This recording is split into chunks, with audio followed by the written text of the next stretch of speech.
Jo'xorining sochi po'panagi mana. Bu nima qiladi? Bu birinchi o'rinda buyrak tozalovchi, shamollashiga, xullas super buyrakka yordam beradi mana. Hattoki saharga ham juda yaxshi ta'sir qiladi. Namatakning foydasini hamma biladi. Va legendarniy piyoz.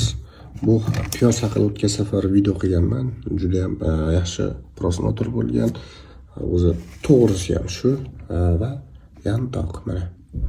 Yantoq ko'chalarning chetida tiqilib yotibdi. Biz bilmaymiz buni qanaqangi foydalari bor. Bu ham super tozalovchi, immunitetingizni ko'tarib beradi. Allergiyaga yaxshi, hozirgi allergiyalarga juda ham yaxshi. Mana azizlar.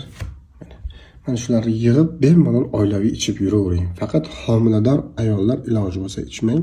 O'zi sizlar uchun ham foydali bu, lekin ertaga homilangizga nimadir bo'lib qolsa, palonchi baloga qolib ketadi. O'shaning uchun siz yaqinlashmang bunga.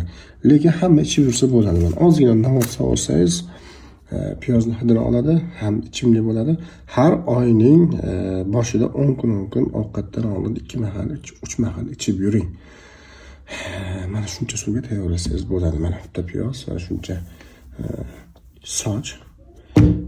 Azizlar, mana sizlar uchun super maslahat. Salomat